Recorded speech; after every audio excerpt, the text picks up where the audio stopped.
እግዚአብሔር አምላኽና ይመስገን ሎሚ ፋሲካ ዝብል ኢና ንርኢ ፋሲካ ክበሃል ከሎ ፋሲካ ኣብ ፋሲካ ክንሓስብ ከለና ብዙሕ ግዜ በጃ ዝብል ወይ ከዓ አክንዲ ዝብል ነገር ኢና ንዝክር እንደገና ድማ ቁጥዐ አሎ ቁጥዐ ከዓ ንዝክር ኣብ ቁጥዐ ናይ አምላኽ ፍርዲ ናይ አምላኽ ቁጥዐ ናይ አምላኽ ፍርዲ ከዓ ኣብኡ አሎ ፋሲካ ሽዑ ከዓ ናይ ዓወት ወይ ከዓ ናይ ትንሳኤ ነገራት ዘጠቃለለ እዩ ሕጂ ግን እግዚአብሔር አምላኽ ይባረኽ መጀመሪያ ፋሲካ ማለት እንታይ ማለት እዩ ፋሲካ ማለት እንታይ ማለት እዩ ማዓስከ ተጀሚሩ ዝብል እግዚአብሔር አምላኽና ይመስገን ነዚ ነገር እዚ ኢና ክንርኢ ማለት እዩ ጎይታ ይመስገን ብኡ ከዓ ቃል አምላኽ ክንሪኦ ኢና ሕፅር ኣቢልና ነቲ ዘለና ግዜ ብግቡእ ክንጥቀመሉ ጎይታ ይባረኽ ስሙ ብሩኽ ይኹን እምበኣር ፋሲካ ማለት እንታይ ማለት እዩ ናብ ዝብል ክንርኢ ኢና ፋሲካ ምስጋር ምሕላፍ ማለት ክኸውን ከሎ እዚ ስም እዚ ኸ ካበይ እዩ መፂኡ እንድሕር ኢልና ርእሱ ዝኸኣለ ትርጉም ኣለዎ መዓስከ ክበዓል ጀሚሩ እንድሕር ኢልና እታ ሓሳብ ወይ ከዓ መጀመርያ በዓል ክበዓል ዝጀመረሉ ኣብ ዘፀአት 12:14 ኢኹም ትረኽብዎ ምዕራፍ 12 ብምሉእ እንድሕር ዳ አንቢብናዮ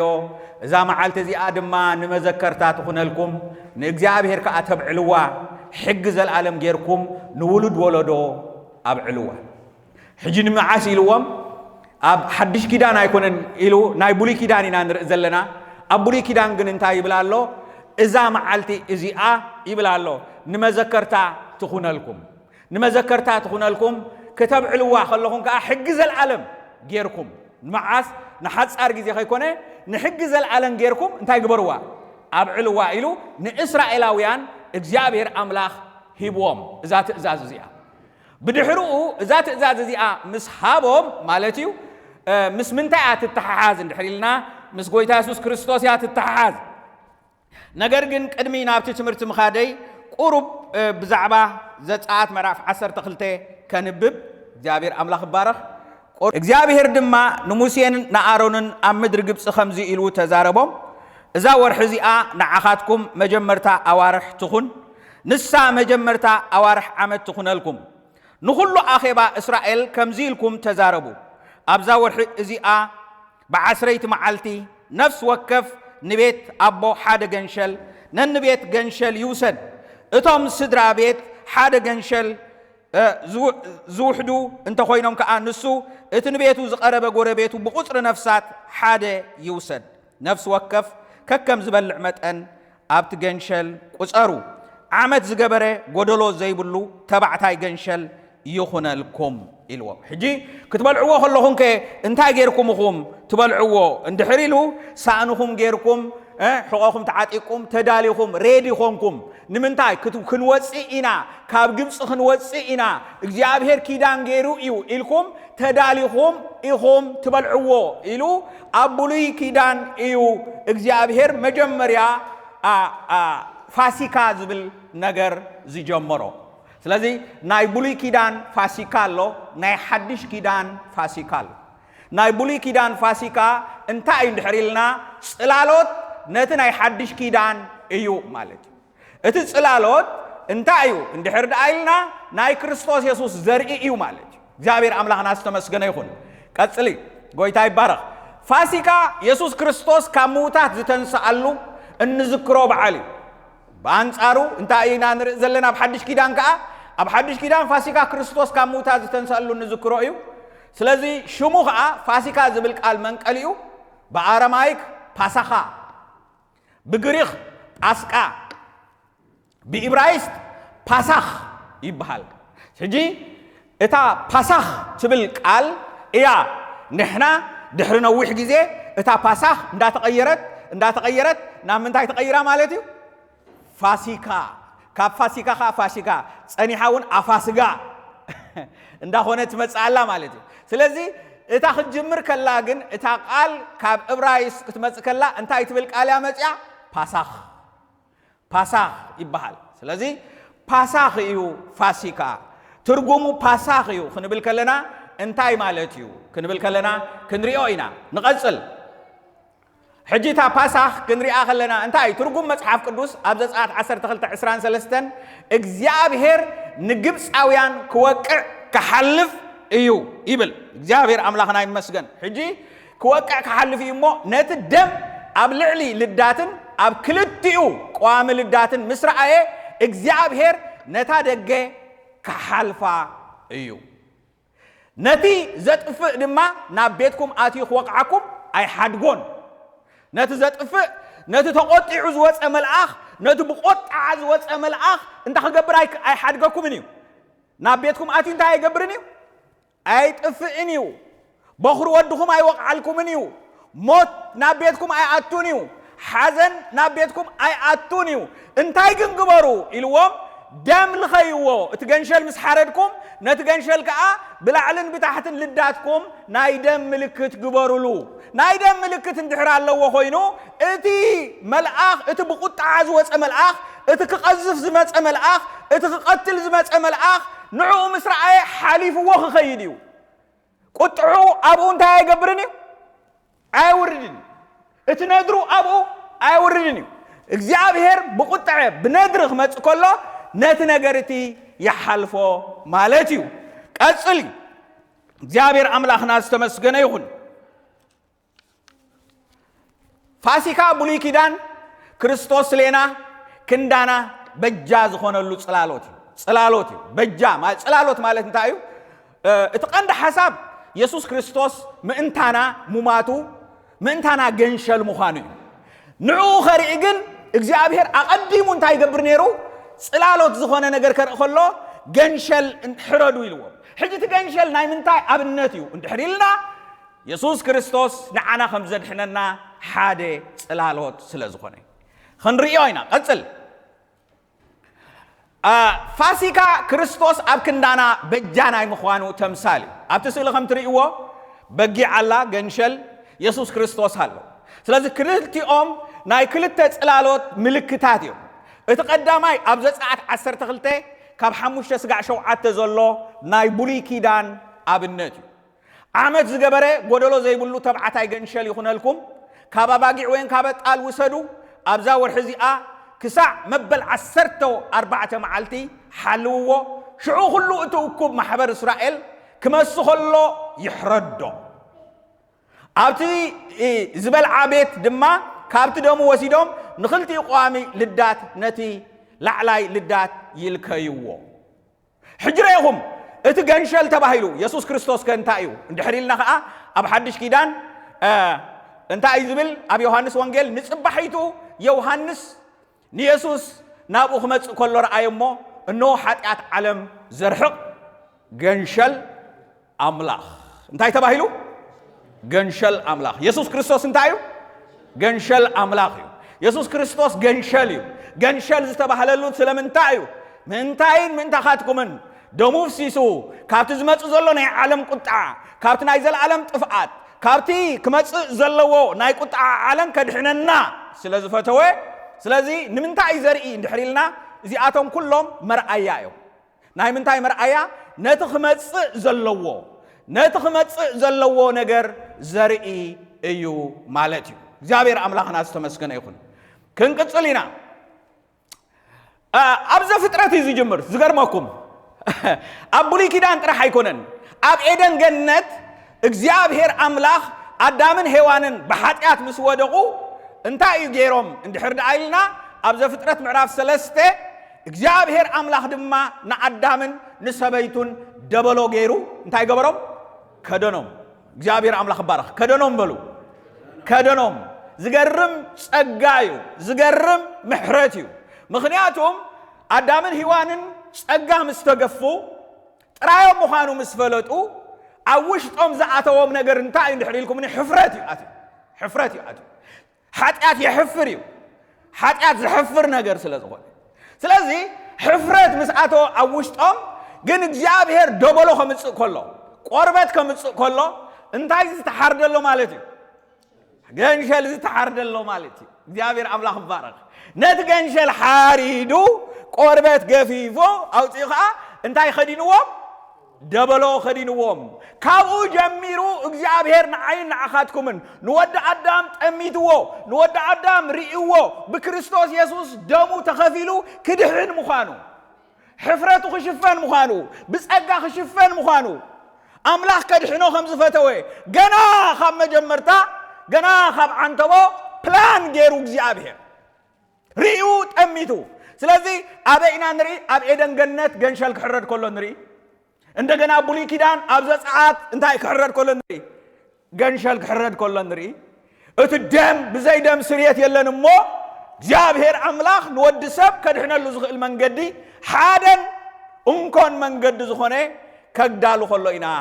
ንርኢ ቀጽሊ ጎይታ ይባረኽ ኣብ መንጎ ገንሸል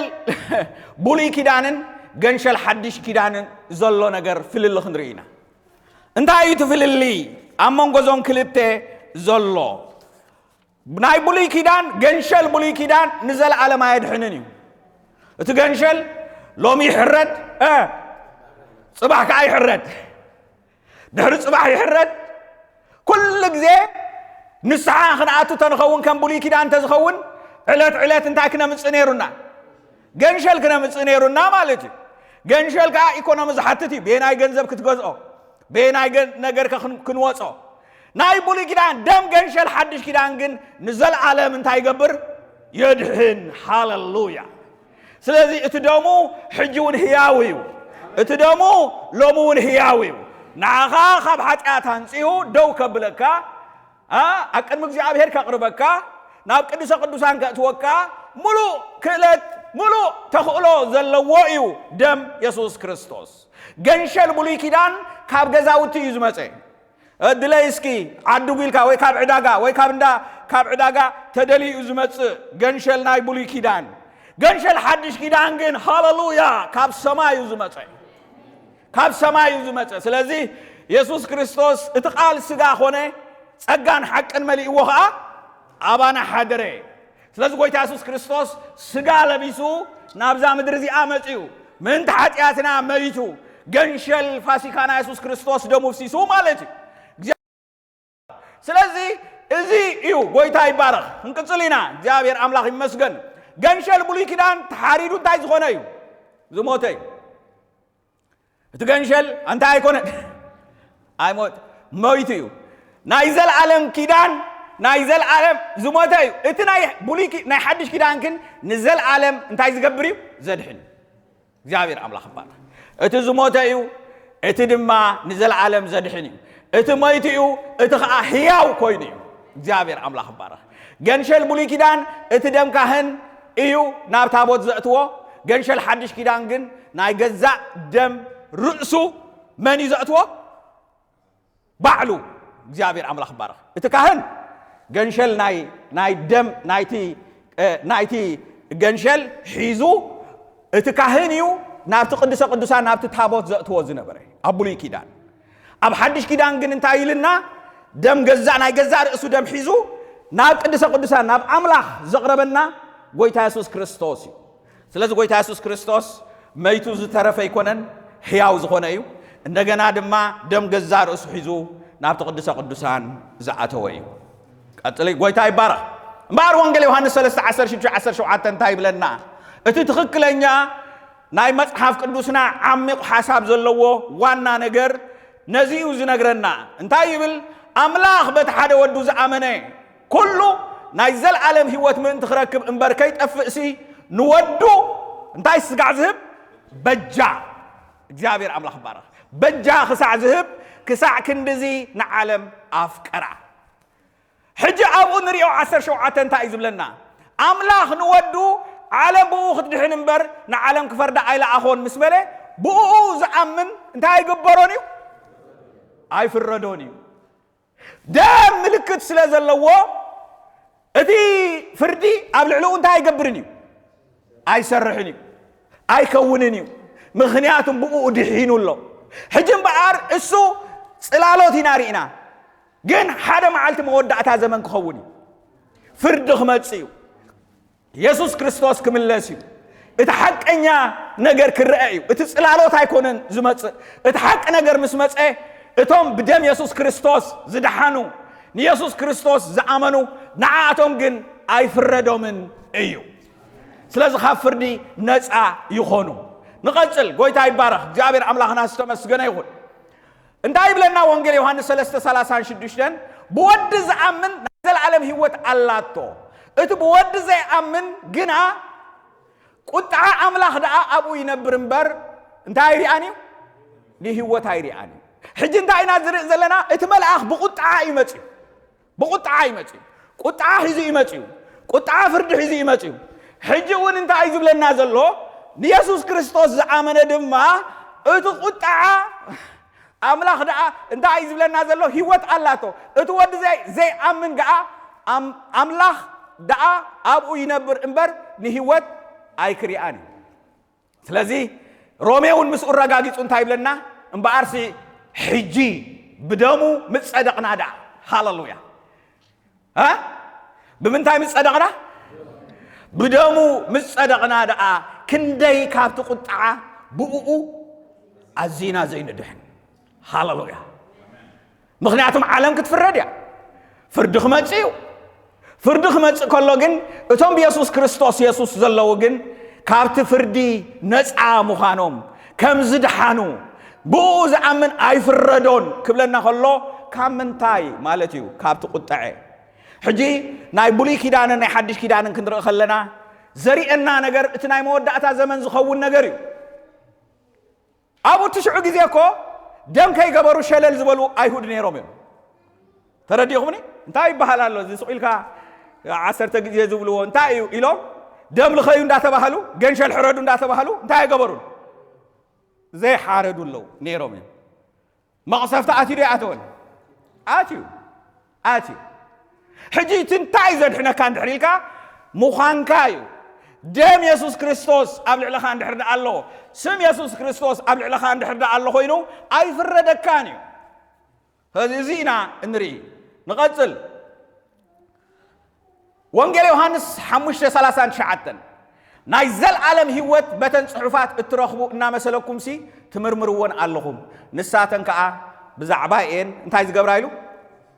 ሕጂ ርኢኹም ኣለኹም ንምንታይ ይኸሪአና መጽሓፍ ቅዱስናሲ መን ይኸሪአና ደልዩ ዘሎ ንመን ይኸሪአና ብሉይ ኪዳን እንተኸድኩም ንመን ይኸሪአና ደልዩ ዘሎ ኣብ ኤደን ገነት እንተኸድኩም ንመን ይኸሪአና ደልዩ ዘሎ ደበሎ ክግበረሎም ከሎ ክሕረድ ከሎ ንመን እዩ እቲ ቀንዲ ሓሳብ እቲ ቀንዲ ናይ እግዚአብሔር መልእኽቲ እቲ ቀንዲ ናይ እግዚአብሔር ሓሳብ ንወዲ ሰብ ክበጽሖ ደልዩ ዘሎ ነጥቢ እንታይ እዩ እንድሕር ኢልና ብዛዕባ ወዱ ኢየሱስ ክርስቶስ እዩ ኢየሱስ ክርስቶስ መድሓኒ ዓለም ከም ዝኾነ ዘድሕን ከም ዝኾነ ንወዲ ሰብ ከድሕን ዝመጸ ምዃኑ ክገልጽ ካብ መጀመርያ ጀሚሩ ገና ኣብ ኤደን ገነት ከሎ ኣዳም ሽዑ ምስ ወደቐ ደበሎ ክሓርድ ከሎ ወይ ከዓ ክሓርድ ከሎ ኢና ንርኢ ደም ክፈስስ ከሎ ንርኢ ሽዑ ምልክት ገይሩ ክሰዶም ከሎ ንርኢ ንእስራኤላውያን ከዓ ናይቲ ናይ ኢየሱስ ክርስቶስ ኣብነት ዝኸውን ከዓ ጽላሎት ዝኸውን ከዓ እንታይ ሕረዱ ይብሎም ኣሎ ገንሸል ሕረዱ ይብሎም ኣሎ ስለዚ እንታይ ከረዳእና ስለዚ ደለየ እዩ ናይ ኢየሱስ ክርስቶስ ዋና ሓሳብ ናይ እግዚአብሔር ሓሳብ ንዓይን ንዓኻትኩምን ኢየሱስ ክርስቶስ እዩ ኢየሱስ ክርስቶስ እቲ ቀንዲ ሓሳብ ኣምላኽ እዩ ኣብ ህይወትካ ዋና ሓሳብ መን እዩ እንድሕር ኢልኩም ኢየሱስ ክርስቶስ እዩ ኢየሱስ ክርስቶስ ምርካብካ ማዕለያ ወሰን ዘለዎ ወይ ከዓ ጸጋ እዩ ማለት ዘይብሉ ጸጋ እዩ ማለት ኣብ ሉቃስ 24:27 ካብ ሙሴ ኩሎም ነቢያት ሒዙ ከዓ እቲ ብዛዕባኡ ኣብ ኩሉ ጽሑፋት ዘሎ ክትርጉመሎም ጀመረ ሓድሽ ኪዳን ኣይኮነን ብዛዕባ ምንታይ ይዛረብ ዘሎ ብዛዕባ ብሉይ ኪዳን ይዛረብ ዘሎ ኣብ ሙሴ ዝብለን ዘሎ 5 መጽሓፍቲ እየን ዘፍጥረት ዘጸአት ዘህልቁ ዘዳግም ዘለዋውያን እዚአን ኩለን 5 መጽሓፍቲ እንታይ ይብለና ኣሎ ብዛዕባ እየን ኣብኡ እንታይ ኮይነን ዘለዋ ተጻሒፈን ዘለዋሲ ብዛዕባ እዩ ሕጂ እንድሕር ርኢናዮ ምግላጽ እንታይ ይቡና እንታይ ከሪአና ይደልዩ እንድሕር ኢልኩም ክርስቶስ ከሪአና ይዝደሊ ድሓር እንታይ ኢሉ ከዓ ነቢያት ኩሎም ድንግል ክትጠንስ እያ ወዲ ክትወልድ እያ ስሙ ኢየሱስ ክሰምዕ ክብል ከሎ ኢሳያስ ንመን እንዳርአየ እዩ ንኢየሱስ ክርስቶስ ገና ክመጽእ ከሎ እንዳተነበየ ኩሎም ነቢያት زكرياس نو بعد توطيحو ناب يروسالم كاتيو إلو خزارب كله كلهم نبيات كزاربو كله إت داويت زمراي بعلو خا انت إلو تزاربو نو كداون تو عشا خوادو قلو يوم إلو خزارب كله كلهم نبيات نمن كريو سلازدلي يوم اند حليلنا ني يسوع كريستوس كريو سلازدلي يوم يسوع كريستوس عند حساب املاخي يسوع كريستوس نعلم قال تسفا يبلان قال حساب يبلان بزيك يسوع كريستوس انكو مدحاني قال مدحاني يلا سلازي بولي كيدان انتم ببنا حدش كيدان انتم ببنا املاخ كريز دلي كري الناس دلي نغويتانا يسوع كريستوس ايو نغات الغويتا يبارك ابي سياس 53 اتنبي كم زيلو تزارب نسوغنا بسر غبنا انت غبره قوسله እግዚአብሔር አምላክ ባረክ እስከ ሁላትና ንበሎ ንሱግና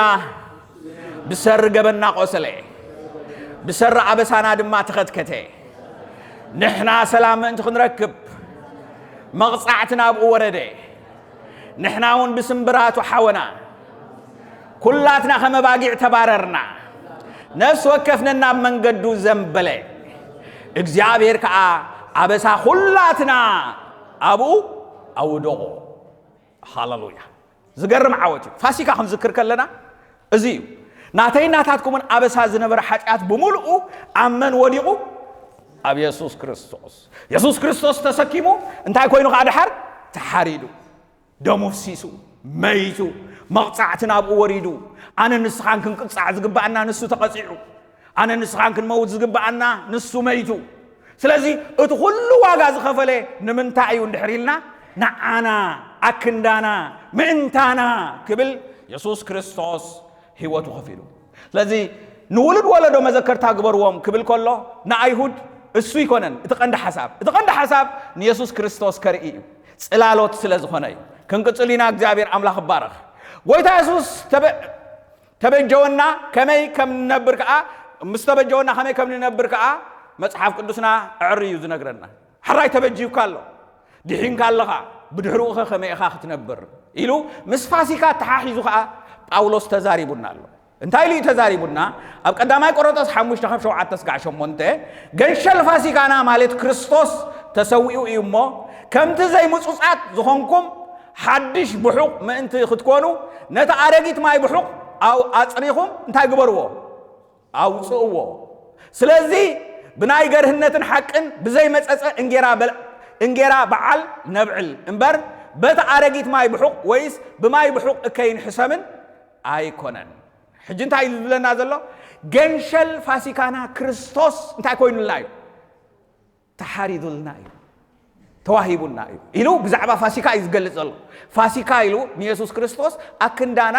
ከንሸል ፋሲካና ተሐሪዱ ደሐርከ እንታይ ይብላሎ እምበአር ነታ አረጊት ማይ ብሑቅ እንታይ ግበርዎ አውጽዎ በሐድሽ ማይ ብሑቅኩም ትኸዱ ምክንያቱም እንታዩ ሓደኳ በክርስቶስ እንተሎ ንሱ እንታይ ይብለና ሓድሽ ፍጥረት መንገድኻ ሓድሽ እዩ አካይዳኻ ሓድሽ እዩ አተሐሳስባኻ ሓድሽ እዩ አነባብራኻ ሓድሽ እዩ نخمي نحريلكا اتناي غويتا نابرا اخا ختنبر زلكا بحدش نابرا اخا ختنبر بتناي قدم زنبره نابرا اخا ختنبر اي فقدلكاني مخنياتم بزي مصصه نعوس ጨሪስኩም አውጾ ማይ بحق አደታት ተፈልታግን ንሽይ ማይ بحق ንድሕር ተሪፋ እንታይ አትገብር ንኹሉ ተብቆዕ ንኹሉ ያተብቆዕ ነዚኡ ዘይ ማይ بحق ካብ ማእከልኩም እንታይ ግበሩ ዝብል አውጽዎ ዝብል አጽሪዎ ዝብል ስለዚህ ማይ بحق አሸጋሪ ነገሪው ነዚኡ ኸአ ዝዛረብ ነዚ ምልክት ጽላሎት ዝኾነና ቡሪ ኪዳን ከአ እንታይ ዘሪኤና እንድሕሪልኩም ንዖምን ከም ኢልዎም ኣብ ቡሪ ኪዳን ንአይሁድ እንታይ ኢልዎም ኣብ ዘጸአት 12:14 እዛ መዓልቲ እዚኣ ድማ ንመዘከርታ ትኹነልኩም ንእግዚአብሔር ከአ ከተብዕልዋ ሕጊ ዘለዓለም ጌርኩም ንውሉድ ወለዶ ኣብዕልዋ ምስ በለ ሸውዓተ መዓልቲ ቅጫ ትበልዑ ረይኹም ዘጸአት 12:14 ዘንብብ ዘለኹ ካብታ ቀዳመይቲ መዓልቲ ክሳዕታ ሳብዓይቲ መዓልቲ ብኹዕ ዝበልዐ ዘበለ እታ ነፍስቲኣ ካብ እስራኤል ክትቁረጽ እያ እሞ እታ ቀዳመይቲ መዓልቲ ነቲ ማይ ብሑቕ ካብ ኣባይትኹም እንታይ ግበርዎ ኣውፅኡ እግዚአብሔር ኣምላኽ ባረኽ ሕጂ እንታይ ዝብል ዘሎ كابتا فاسيكا إلى حنت معلتي إلكم مسبعالكم كاب عقد إلى نزلوا خندي معلتي بلنا الله شوعت معلتي قداميت تبلو دحر قال أيت معلتي سالسيت معلت ندابلكم كتكروا خلهم أنتي كيت تنكفوا يبلالله ما يبحوق زبالة خيت تنكفوا ما يزحوق زبالة خيت بلعو سلازي أنتي تبهيلو يفلت بعالك إتشا نمدا مثلكم بعالك إتشا زبال بخوع نجر سلازي عطوي سلازي إسرائيلاويان شوعت معلتي أنتي قبروا نيرهم بعالك إتشا يبعلو نيرهم حجي بعالك إتشان فاسيكان كن فلاليو خن كالالد بعالك إتشا دحر فاسيكا زلا شوعت معلتي إتا قداميت معلتي جن أبتا مقصفتي عسراي مقصفتي نجبس مسموصهم أبتا عسراي مقصفتي خا بخوري ناي إسرائيل بمول ناي جبس كله كموتيو تباهيلو اتملأخ مستلاكه نتملأخ كدحن دم كله خلق كلو الساعة قداميت معلتيا تا أنت ويز جلسنايا بدحرو زلو جن ناي نابرا نجر ناي هيوت نجر اتماي بحق كيت تنكف مخنياتهم بكريستوس يسوس انت كونكمو حدش فترة كونكمو بعرقيت نابرا ايتم مالا لسنكم سلازي تبلعوا اتقجعي قجاها انت زي زي موتت زي بخل مبقع ممصاص مالتكو حدا غزي بزح ነገር አለው አይኮደድ مس مقيام يتحاز هذا مصيص اوش تقاقيم حيسكا نحوها تقيمكا ويكا بناي كمت منفساو كمت ጎይታ ዝደልዮ መንገድ ኸይከድካ አቤት አምላክ ክትማላለስ አይ ፍቀደልካኒው በዓል ከተብዕል ከለኻ ልማድ ኮይኑ ባህል ኮይኑ ጥራሕ ይኮን ካን ተብዕሎ ከተብዕሎ ከለኻ እቲ በዓል በዓሉ ትርጉም ኣለዎ ኣብቲ ትርጉም እንታይ እዩ ዘሎ እንድሕሪልና أبو قدسنا يا خاطري أبو مبجاو خاطري أبو مدحاني خاطري سلازي خدحنا كاخلو يسوع كريستوس بدحرو زلو خا مدحاني نانري قصلي غويتاي بارخ كندحن سلازي غبعنا يكوننا ندحينا كندحن سلازي غبعنا يكوننا ندحينا وي صبقا سلازي غنا يكوننا ندحينا بفلاي ابتيتو معراف 3 خاب 3 سقع شوعت انت عايز بلزلو تقونتاتنا خغلص كله نحنا قدمسي عياشو يبلنا قداما انتاي بلنا الله عياشو እንደገና ዘይ እዙዛት ጉጉያት ንብዙሕ ፍትወት ስጋን ትምኒትን እና ተገዛአና بخفعاتن قتلتن እንነብር እንታይ ፉንፉናት እንታይ ብለና الله ፉንፉናት ካይሉና ናድህና እንጻላ ነበርና ናድህና ካንታይ ንገብር ነርና እንጻላ ነበርና እትናይ መድሓኒና ናይ አምላኽ ሕሩየነትን ፍቅሩን ንሰብን ምስተገልጸግና ንሱ ብምሕረቱ ብምሕጻብ ሓድሽ ልደት ብምሕዳስ መንፈስ ቅዱስን እዩ ዘድሓነና እምበር ንሕና ብዝገበርናዮ ግብሪ ጽድቂ ኣይኮነን ገሊጽዎ ንሕና ከምዚ ኢና ነርና ዘድሕን ነገር ኣይነበረናን ክንድሕን ዝግባአና ኣይኮንናን ነርና ነገር ግን እግዚአብሔር ብምሕረቱ እዩ እዚ ነገር እዚ ገይርዎ بحدش لدت بمحداس منفس قدوس يو زدحاننا أمبر نحنا بزغبرنا يو صدقي أيكونن بصقو صديقنا بتسفان عايز العالم ورستي من تنكونسي بمدحاننا يسوع كريستوس غيرو نمنفس قدوس أبلعلنا أبزيحو أفسسو እግዚአብሔር አምላክ ባረክ ሕጂናትና ይዘሪአና ዘሎ ብዝኻ ንዓና ኸሪአና ከሎ ከምዚ ኢና ኮነርና ንሕና መጀመርያ ግን እግዚአብሔር በምህረቱ እዚ ገይሩልና እምባር ድሕር ሕጂ ክንነብር ከለና ኸኣ በትናይ ቀደምና አብራና አይኮንና ክንነብር ከለና በሐድሽ ኢና ንነብር እንዳት አረጊት ማይ ብሑቅ እንታይ ግበርዎ አውጽዎ مسوصاكم بدحرو حدش مخنياتهم كريستوس يسوع فاسيكانا تسوي إلنا إيو يسوع كريستوس فاسيكانا إيو إتعاب فردي أبلعلو وديقو نسو تفردنا وسيدو إيو فردس خاب كابد حننا نسو هيوت كاب هبنا منتانا خاب تسقله منتانا خاب موته نحنا دما بحداش هيوت كنم مالالس يقبعنا إيو زيابير أملا خبانا سلازنا تعارقيتنا برانا انتاين كبرو نوصايو يزبلنا زلو እግዚአብሔር አምላክ ባረክ ከምዚ ጳውሎስ እንታይሉ አብ ቀዳማይ ጢሞቴዎስ ምዕራፍ حاد عسرت سلسته سق عسرت حموشتين دحرينا يو እግዚአብሔር ሲ أنا قدام يوم حاتم أنت خدحين يوز تقل سيلو من قدامي باولوس قدامي حاتياتنيا خوينو باولوس قدامي حاتياتنيا اندحر خوينو أنا نسخم مبلكن دي حاتياتنيا هنكونينا مالتي ስለዚህ ጳውሎስ እንዳገሩሎ ንሩእሱ አምንታ ያቀምጥዋሎ ቀዳማይ ሓጠ አነ ኤሉ ትሕትኑ ይዘሪ አነ خمس ዝነበርኩ አነ خمس ዝነበርኩ ዝበለ ምስ ተለወጠ ግን እንታይሉ ዋ አነ ኮ ቀዳማይ ሓጠ ነረ ክርስቶስ ዝተገልጸኮ ነቶም ከምዝ ኸማይ ቀዳማይ ሓጠ ዝኾኑ እንታይ ንኽገብር ንኸድሕን ብርሃን ክበርሃልካ ከሎ መጀመርያ ዝረአየካ ሓጢያተኛ ምዃንካ እዩ ሓጢያተኛ ምዃንካ ምስራዕኻ ኸዓ እዋይ ጎይታ ድሒኑኒ ኢልካ ትግረም እዚ መግረምቲ እዚ ኣብ ውሽጥኻ እንድሕር ኣትዩ ኣብ ውሽጥኻ ኣትዩ ኸዓ ሓድሽ ነገር ኣብ ሂወትካ ክፈጥር ከሎ ሽዑ ንጎይታ ንኽትነብር ኣይከብደካን ብድሕነትካ እንድሕር ዘይተደኒቕካ ግን ብጣዕሚ ዝሕዝን ምድሓንካ ካበይ ከም ዝድሓና ካበይ ከም ዘድሓነና ተዘይፈሊጥና ኣሸጋሪ ስለዚ ጎይታ ካብ ፍርዲ ኣድሒኑና እዩ ካብ ፍርዲ ኣድሒኑና እዩ ስለዚ በክርስቶስ ፋሲካና ክንብል ከለና ፋሲካና ፓሳህ ክንብል ከለና ክርስቶስ ኢየሱስ ምእንታና ከም ዝተሰወይ ግን እዚ ጽላሎት እዩ ኣበይ ይጀምሩ ኣብ ብሉይ ኪዳን ይጀምሩ ንምንታይ ኸሪኤና ደልዩ ናይ ሓድሽ ኪዳን ይኸሪኤና ደልዩ እንታይ ተዓብነጥቡ ኢየሱስ ክርስቶስ ምእንተ ሓጢአት ደቂ ሰባት ከም ዝሞተ ክገልጽ ስለዝደለየ ስለዚህ ብዝተፈላለየ ኣብነት የሪኤና ኣሎ ንሕና ኣነ ንስኻትኩምን ግን ዕድለኛታት ኢና ሰብ ሓድሽ ኪዳን ስለዝኾንና ዕድለኛታት ኢና እግዚአብሔር ኣምላኽና ዝተመስገነ ይኹን ንቐጽል መጠቃለሊ እንታይ ሪኢና ሸውዓተ ነገር ኢና ሪኢና ፋሲካ እንታይ እዩ ኢልና ፋሲካ ምስጋር ምሕላፍ ማለት ክኸውን ከሎ እዚ ስም እዚ ካበይ ይመጽኡ ክንብል ከለና መዓስ ከጀሚሩ ዝብል ሪኢና ማለት እዩ ፓሳህ ዝብል ካብ ዕብራይስ ዝተወሰደ ቃል ድሕሪ ነዊሕ ግዜ ኸዓ እንታይ ዝብል ቃል ኣትሒዙ ማለት እዩ ፋሲካ ዝብል መጺና ኣብ ትግርኛ እንዳጸንሐ ኸዓ ምናልባት ድሓዝ መጽእ ወለዶ ኸዓ እዚ ቃል ብኻልእ ክጥቀመሉ ክእል ኸውን ግን ካብኡ ዝመጸ እዩ ትርጉም መጽሓፍ ቅዱስ ከዓ ሪኢናዮ ማለት እዩ እቲ ትርጉም መጽሓፍ ቅዱስ ከዓ ምስ ናይ ሓድሽ ኪዳን ሪኢናዮ ካልእ ከዓ እንታይ ኢና ሪኢና ፋሲካ ብሉይ ኪዳንን ክርስቶስ ለና ኣብ ክንዳና በጃ ዝኾነሉ ጽላሎት ከም ዝኾነ ሪኢና እንደገና ኣብ ኤደን ገነት ደበሎ ከም ዝኸደኖም እቲ እሱ ከዓ ሓደ ጽላሎት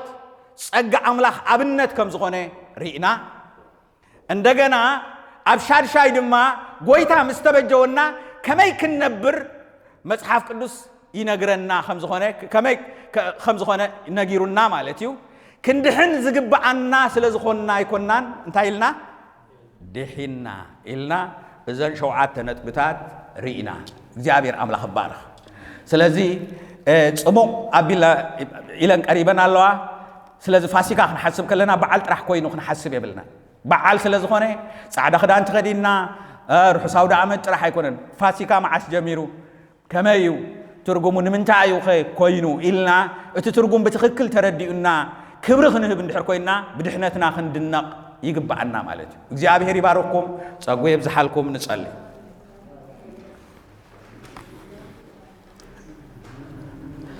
ሰማያዊ ቅዱስ እግዚአብሔር ኣምላኽና ነመስግነካ ኣለና መገድን ሓቅን ህይወትን ኣነኤ ብዘይ በኣይ ሓደ እኳ ናብ ኣቦ ዝመጽእ የልቦን ዝበልካና ንስኻ ኢኻ ጎይታ መንገዲ ስለ ዝኸፈትካልና ናይ ምድሓን መንገዲ ስለ ዝኸፈትካልና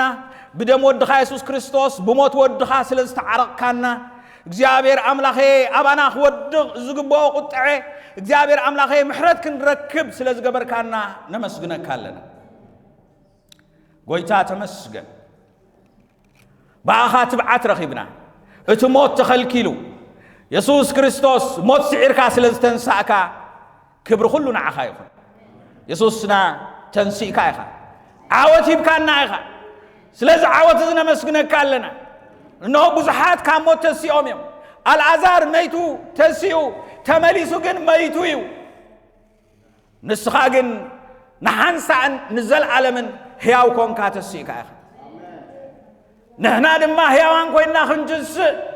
ቃል ተስፋኻ ሂብካና ኢኻ እሞ ነመስግነካ ኣለና ኣቦ ንባርከካ ኣለና ኣቦ ተመስገን